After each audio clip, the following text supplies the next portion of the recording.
Hello গল্প লাফার্স, হৃদয় মাঝে তুমি চ্যানেলে আমি মাফি। আমাদের চ্যানেলে নতুন নতুন রোমান্টিক, স্যাড ও মাফিয়া টাইপ গল্প শুনতে হলে আমাদের চ্যানেলটি সাবস্ক্রাইব করে রাখুন আর লাইক দিতে মোটেও ভুলবেন না। ওনাকে তো আমি শুধু পুলিশে দিয়েছি, যদি সম্ভব হতো তাহলে আমি নিজে ওনাকে খুন করতাম। পলি বেগম এগিয়ে এসে প্রান্তের হাত ধরে নরম গলায় বলে, থামো তুমি, এভাবে চিৎকার চেঁচামেচি না করে আগে বলো কি হয়েছে। আমাদের তো আগে জানতে হবে, তাই না? মায়ের কথা একটু শান্ত হয়ে আসে প্রান্ত, তারপর আবারও ধপ করে যেয়ে বসে পড়ে সোফায়, অতপর চুলগুলো খামচে ধরে। উনি তো আমার অনাগত বাচ্চার খুনি, সে ইচ্ছে করে আমার বাচ্চাকে মেরে ফেলেছে। শুধু বাচ্চা নয়, উনি তো নাবিলাকে মারতে চেয়েছিল, কিন্তু ভাগ্যবশত নাবিলা বেঁচে গেলেও আমার অনাগত বাচ্চার মৃত্যু ঘটে। এরপরেও আপনারা বলবেন আমি চুপ করে বসে থাকবো? আমার নিজের একটা অংশ মা সকালও কিভাবে কান্না করেছে তা তোমরা দেখোনি? ওর চোখের ওই আকুলতাও দেখোনি? ও জানতো বাচ্চাটার কথা। আমি নিজেই তো ওর চোখের দিকে অপরাধ বোধের কারণে তাকাতে পারছি না, আর সেখানে উনি এমনটা করে বেঁচে যাবেন ভেবেছেন আপনারা আমি জানতে পারবো না? পলি বেগম অধৈর্য হয়ে জিজ্ঞেস করে, কিন্তু উনি এমনটা কেন করবে? তার উত্তর দেবে খালা আর খালু, তারা নিশ্চয়ই এর উত্তর ভালো করেই জানেন। এই কথা বলেই প্রান্ত পাপড়ি বেগমের দিকে তাকায়, আর পাপড়ি বেগমের কাছেও সবটা পরিষ্কার হয়ে যায় এবং কিছুটা অস্পষ্টভাবে উচ্চারণ করে, সম্পত্তি। ওনার এই কথা শুনে সবাই বিহ্বলিত হয়েও প্রান্ত অত্যন্ত স্বাভাবিক। তারপর তিনি বলতে শুরু করেন, আমার শ্বশুর যখন মারা যান তখন তিনি তার সম্পত্তি এমনভাবে উইল করে যায় যেখানে লেখা ছিল বংশের সর্বকনিষ্ঠ যেই হোক না কেন তাকে সম্পত্তির অর্ধেক মালিকানা দেয়া হবে। প্রিয়াসার জন্ম হবার আগে পর্যন্ত সব ঠিকই চলছিল, কারণ আলিয়া বেগমের মেয়ে অনিমাই ছিল বংশের সর্বকনিষ্ঠ।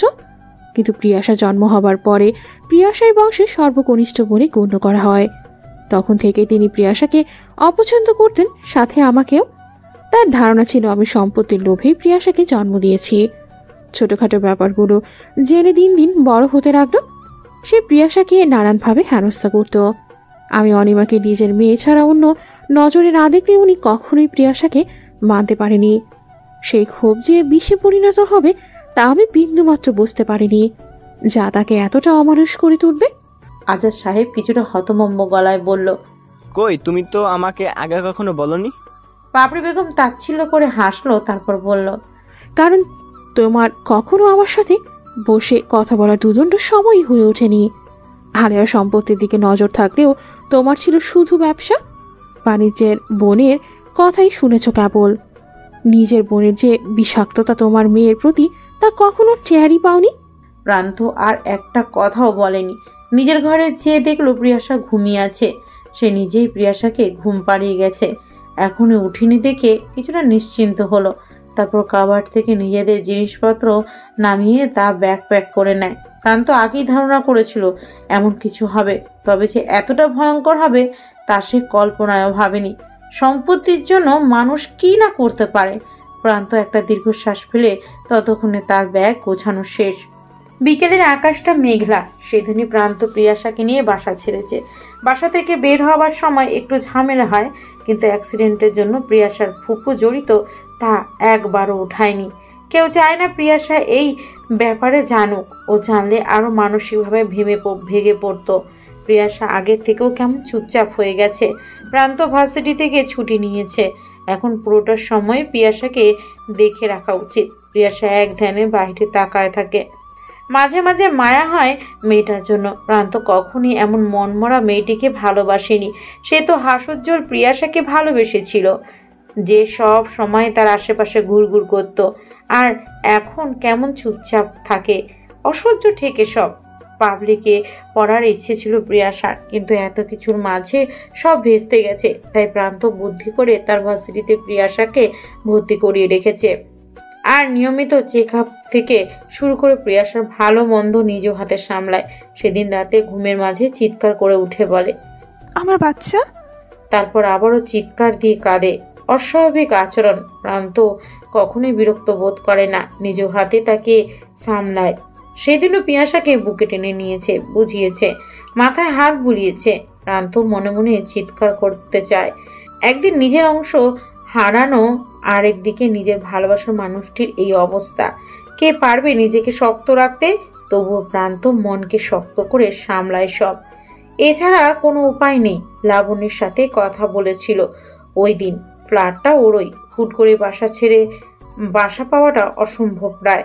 আর প্রান্ত বাহিরে থাকার ফলে কাছের পরিচিত বা ঘনিষ্ঠ কোনো বন্ধুও নেই। প্রান্ত চায় না বাড়ির কারো ছায়া পড়ুক প্রিয়াসার উপর। তাই লাবণ্যকে কল দিয়েছিল সেদিন, এবং লাবণ্য জানায়, আমার এক স্বামী তাকে এই ফ্ল্যাটটা দিয়েছিল, কিন্তু কখনো তা থাকা হয়নি। পরে রয়েছে, যদি তোর অসুবিধা না হয় এখানে থাকতে পারিস।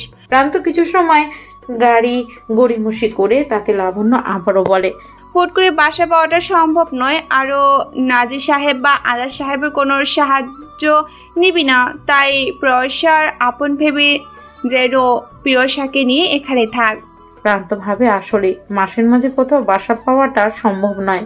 হুট করে কি আর বাসা পাওয়া সম্ভব? আর প্রিয়াসার অবস্থাও খুব একটা ভালো নয়। ওকে একটা ভালো পরিবেশ দেওয়া দরকার। যেন তেন জায়গায় বা পরিবেশের সাথে মানানো সম্ভব নয়। শেষে লাবণ্য এটাও জানায় তার ডেলিভারির সময় এসে পড়েছে। আর 15-20 দিন পরেই তার ডেলিভারির ডেট। যেহেতু লাবণ্যের বাবা মারা গেছে কিছু বছর আগে, এখন তার মা ছাড়া অভিভাবক বলতে আর আপন কেউ একজন নেই। তাই প্রান্তকে বলে যেন তার ডেলিভারির সময় প্রান্ত যেন লাবণ্যের মায়ের সাথে থাকে। প্রান্তও থাকবে বলে জানায়। সে যতটুকু পারবে সাহায্য করবে। অতটুকু কথা বলেই তাদের কথোপকথন ওইখানে শেষ হয়। আর কল আসেনি। তাই প্রান্তের ওর কথা হুট করে মনে পড়তেই প্রান্ত বিছানা থেকে ফোন তোলে।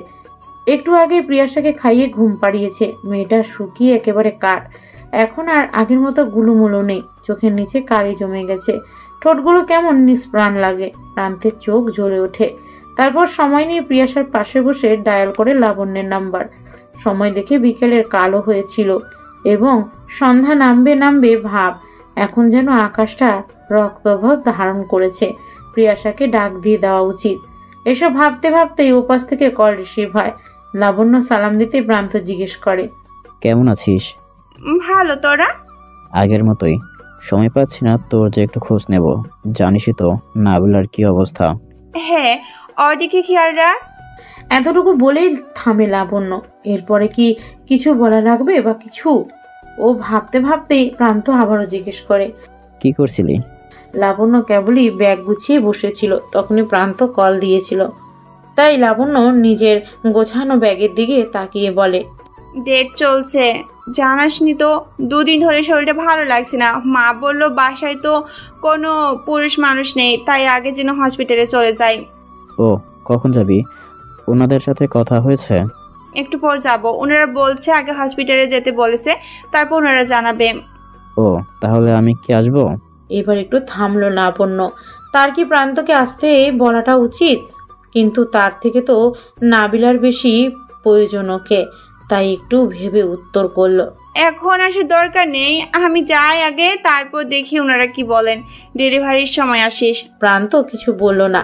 এরই মধ্যে লাবণ্যকে ওর মা ডাক দেয় এবং লাবণ্য আবারও বলে, আচ্ছা রাখি, মা ডাকছে রে, দোয়া করিস আর নাবিলাকে দেখে রাখিস। প্রান্ত হু করে কল কেটে দেয়। সন্ধ্যার আজান দিচ্ছে। তাই প্রিয়াসাকে ডাকে প্রান্ত। আলতো করে চোখ খুলে তাকায় প্রিয়াসা। তা দেখে হাসে প্রান্ত। তারপর বলে, ও, আজান দিচ্ছে? হুম, কেন? এমনি। প্রান্ত কিছু না বলে প্রিয়াসাকে আলতো হাতে উঠিয়ে বসায়। তারপর সামনের ছোট চুলগুলো কানে গুজে দিয়ে বলে, ছাদে যাবি? হুম। তাহলে? প্রিয়াসা কিছু বলে না। উঠে ওয়াশরুমের দিকে চলে যায়। প্রান্ত তাকিয়ে থাকে। এমন নতুন না। অ্যাক্সিডেন্টের পর আর বাচ্চাটা চলে যাবার পর অস্বাভাবিক আচরণ এবং পাগলামি দুটোই যেন বেড়েছে। বয়স কম, ট্রমাটা ভালোই কাবু করেছে। প্রান্ত উঠে বারান্দায় এসে দাঁড়ায়। আকাশটা অন্ধকারের সাথে সাথে মেঘলা হয়ে আছে। কোথায় হয়তো বৃষ্টি হবে। প্রিয়াসা ওয়াশরুম থেকে বেরিয়ে কাউকে না দেখে কপাল কুঁচকায়। তারপর ধীর পায়ে রুমের বাহিরে তাকায়। না, বসার রুমে নেই। কিচেনটাও এখন এখান থেকে দেখা যাচ্ছে, তার মানে সেখানেও যায়নি। তাই আবারও রুমে এসে বারান্দায় এসে পিছন থেকে প্রান্তকে জড়িয়ে ধরে। এই অসুস্থতার পর এই প্রথম মনে হলো সাবলীলভাবে প্রান্তকে জড়িয়ে ধরল প্রিয়াসা। প্রান্ত ওর আচরণে ভরকালো, মনে মনে ভাবে হয়তো রিকভারি করছে, তাই চুপ থেকে আলতো হাসে। প্রিয়াশা কিছু সময় নিয়ে একটা দীর্ঘশ্বাস ফেলে বলে, প্রান্ত। হুম। চুপ থাকে প্রিয়াশা, তাই প্রান্ত ওর হাত ধরে নিজের সামনে এনে ওর দিকে তাকায়, তারপর কপালে ঠোঁট ছুঁয়ে জিজ্ঞেস করে, কিছু বলবি? প্রিয়াশা কিছু সময় চুপ থেকে কিছুটা আবদারের সুরে বলে, আমার একটা বাচ্চা চাই প্রান্ত, এনে দেবেন? প্রান্তের হাত থমকে যায়। এ কেমন আবদার? বাচ্চা কি চাইলেই আনা যায়? প্রান্ত প্রিয়াশার মুখের দিকে তাকায়। প্রিয়াশাও তার উত্তরের অপেক্ষায় ওর মুখের দিকে তাকিয়ে আছে।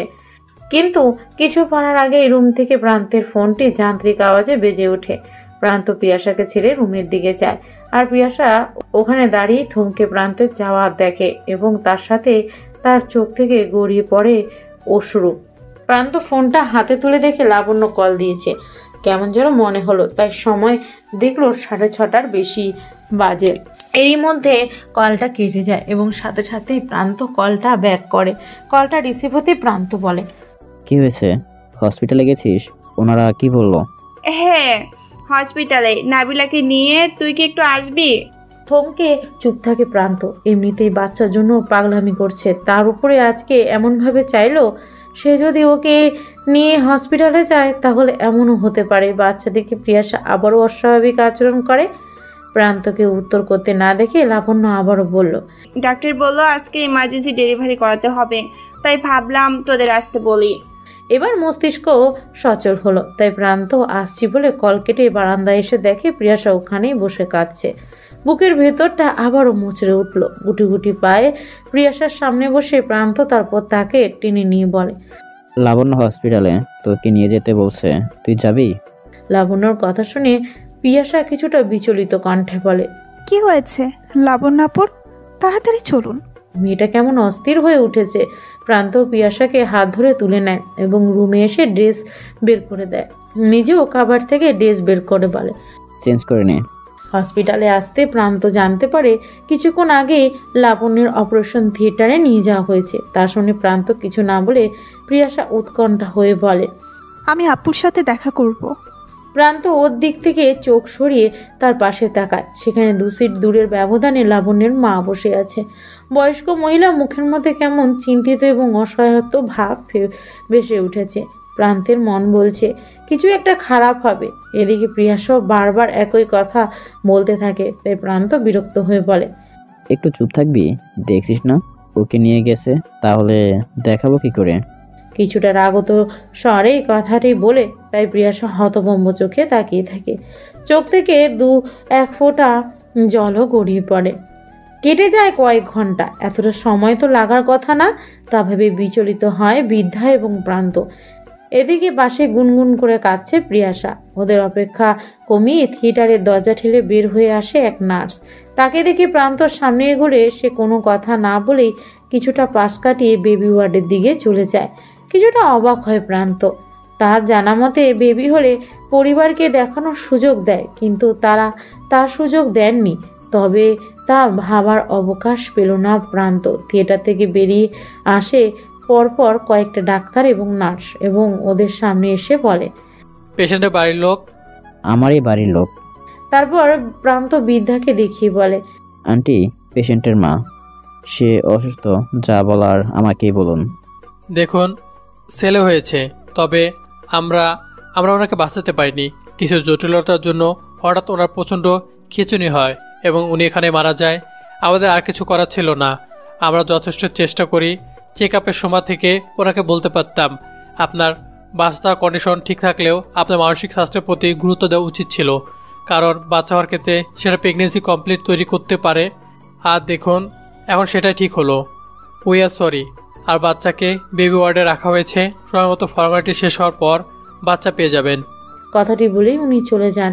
ডক্টরের কথা শুনে বৃদ্ধা কান্নাকাটি করে আর প্রান্ত তাকে সান্ত্বনা দেয়। প্রিয়াশা কিছু সময় তাকিয়ে থেকে উঠে এসে জিজ্ঞেস করে, ডক্টর কি বলেছে? প্রান্ত তাকায়, তবুও জবাব দেয় না। তাই প্রিয়াশা আবারও জোর গলায় জিজ্ঞেস করে, কি বলেছে? আন্টি কাঁদছে কেন? প্রান্তের চোখ লাল হয়ে আছে। লাবণ্য তার ছোটবেলার বন্ধু, এভাবে চলে যাওয়াটা মেনে নেওয়া কঠিন। কি বলবে ও? প্রান্ত বড় একটা শ্বাস ফেলে নিম্নস্বরে বলে, লাবণ্য আর নেই। কি বলছেন এইসব? নিস্তেজ, একই সাথে অস্থির শোনালো সেই কণ্ঠ। প্রান্ত আর জবাব করলো না। ওয়ার্ড বয় এসে প্রান্তকে ডেকে গেছে।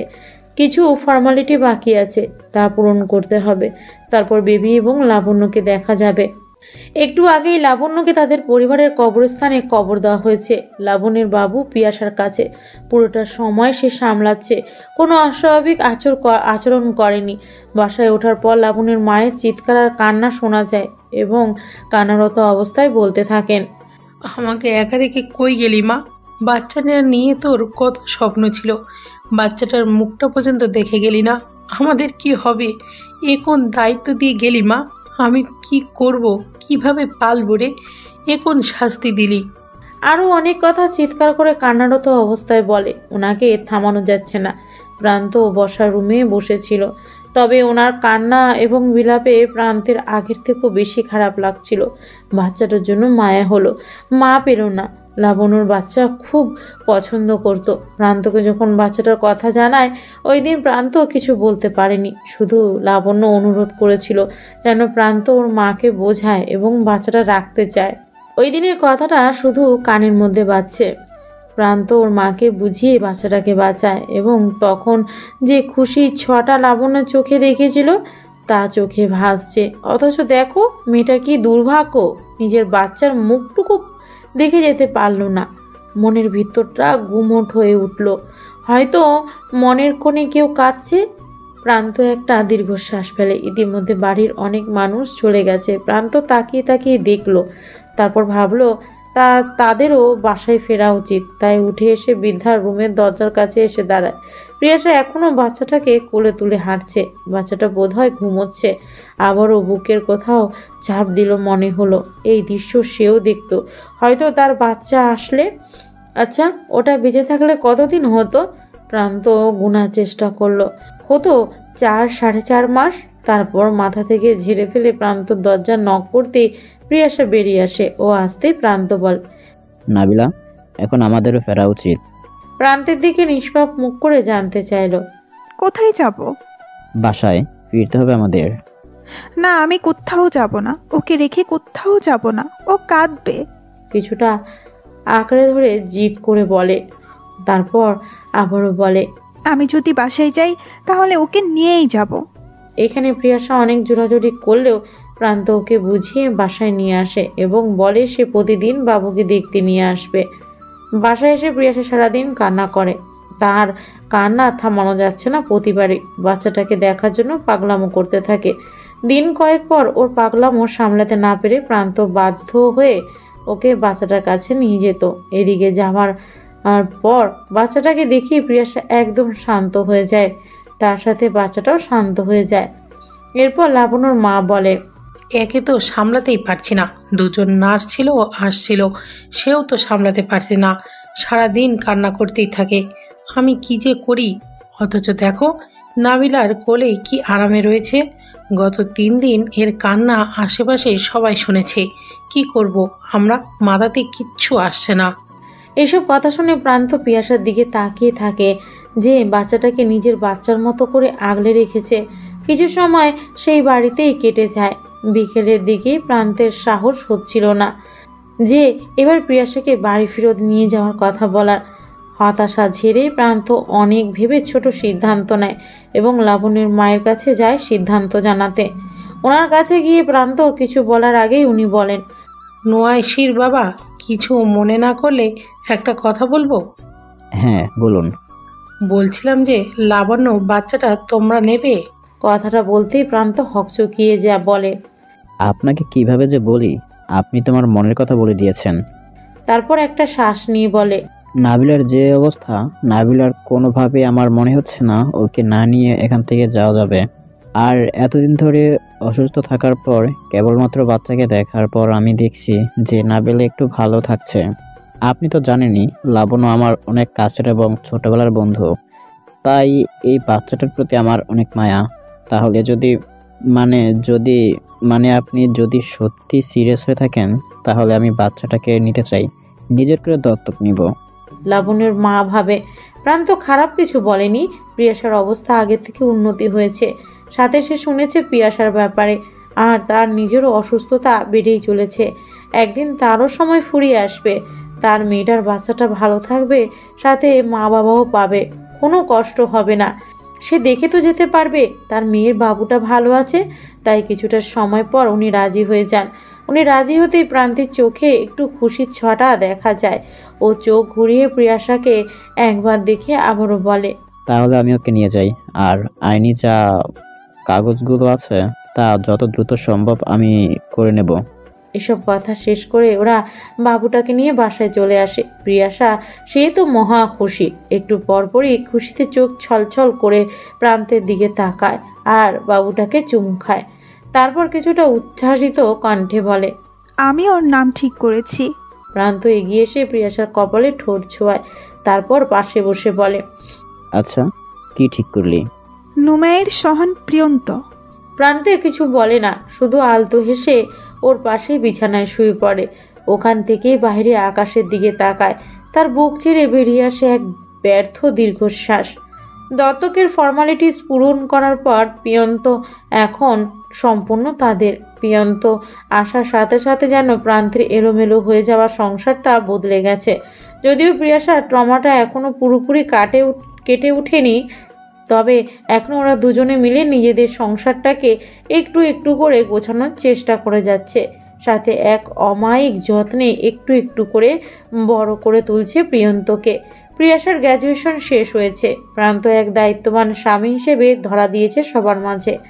সংসার প্রিয়াশার টমা কাটানো থেকে শুরু করে পড়ালেখার সাহায্য করা, প্রিয়ন্তকে দেখে রাখা থেকে শুরু করে সাংসারিক কাজগুলোতে প্রিয়াশাকে সাহায্য করা, এক কথায় নিজের সবটুকু দিয়েই সে তার কথা রেখেছে। আর এভাবেই কেটে গেছে তাদের মাঝে 5টি বছর। ফুটফুটে সুন্দর 5 বছরের একটি ছেলে প্রান্তর সাথে দাঁড়িয়ে আছে একটা কবরস্থানের সামনে। প্রান্ত দুহাত তুলে মোনাজাত করলেও বাচ্চাটি কেবল প্রান্তের দিকে তার গোটা গোটা চোখ দিয়ে তাকিয়ে আছে। প্রান্ত মোনাজাত শেষ করেই বাচ্চাটার দিকে তাকালে বাচ্চাটা উৎসাহিত কণ্ঠে বলে, অদূরে প্রিয়াশা সে বসে আছে, আর তাকে দেখে মনে হচ্ছে প্রান্ত সাজানো সংসারে আর একজন সদস্য আসতে চলেছে। প্রান্ত বাচ্চাটির দিকে মুখ তাকিয়ে বলে, এখানে তোমার অনেক কাছের একজন শুয়ে আছে।